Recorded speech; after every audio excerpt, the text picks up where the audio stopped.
ज्यावेळेला खालून गडावरती त्यावेळेला खाली तुमच्या लक्षात आलं असेल की खाली अफजल खानाची आणि सय्यद बंडांची कबीर आहे तिथं. ठीक आहे. आता या कबरी काय आहेत तर ज्यावेळेला शिवाजी महाराजांना निमंत्रण दिलं अफजल खानानं की तुम्ही माझ्या भेटीला या. ठीक आहे.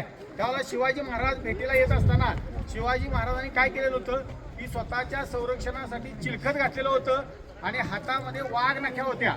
ठीक आहे. या वाघ नख्या अशासाठी होत्या की जर अफजल खान हा धष्टपुष्ट होता काय शिवाजी महाराजांना जर आवडलं असतं त्यानं आणि एकदम जर का असं जाम पकडी करला असतं तर शिवाजी महाराजांचा त्याला कदाचित काय झाला असता मृत्यू झाला असता. हे महाराजांनी ओळखलं आणि महाराजांनी काय केलं आओ अफजल खान आणि धरलं आणि त्यावेळेला वाघ नखे त्यांच्या पोटात घातल्या आणि आत्री पोता काय केला बाहेर काढला. लक्षात आलं का. तर त्यानंतर शिवाजी महाराजांनी इथं आता आपण जाणार आहे खाली मंदिराला महादेव मंदिर आणि भवानी मातेचं मंदिर आहे. ठीक आहे. तिथं आपण दर्शन घेणार आहे. त्यानंतर हा जो पुतळा आहे शिवाजी महाराजांचा ही त्यांची घोडी जी आहे त्या घोडीचं नाव आहे कृष्णा. ठीक आहे. ही घोडी कधीही 4 पायावरती अशी उभा राहत नव्हती. तिचा नेहमी एक पाय असा वरती आहे म्हणून तो वरती दाखवला बघा तो पाय. ठीक आहे. ही 5 धातूंची मूर्ती आहे आणि ही पंडित जवाहरलाल नेहरूंनी त्यावेळेला काय केलं उद्घाटन केलं या पुतळ्याचं.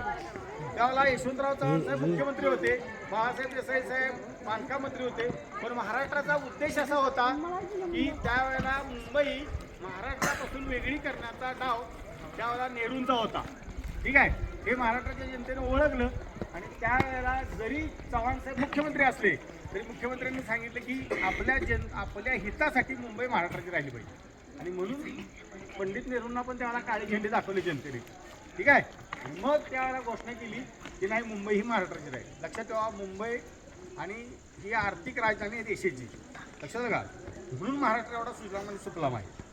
ही आपली रिझर्व्ह बँक आहे. त्या रिझर्व्ह बँकचं कार्यालय कुठं आहे मुंबईत आहे. दिल्लीत नव्हे मुंबईत आहे ते कार्यालय. लक्षात ठेवा. ठीक आहे. थोडा सगळा हेतू जय शिवाजी जय भवानी.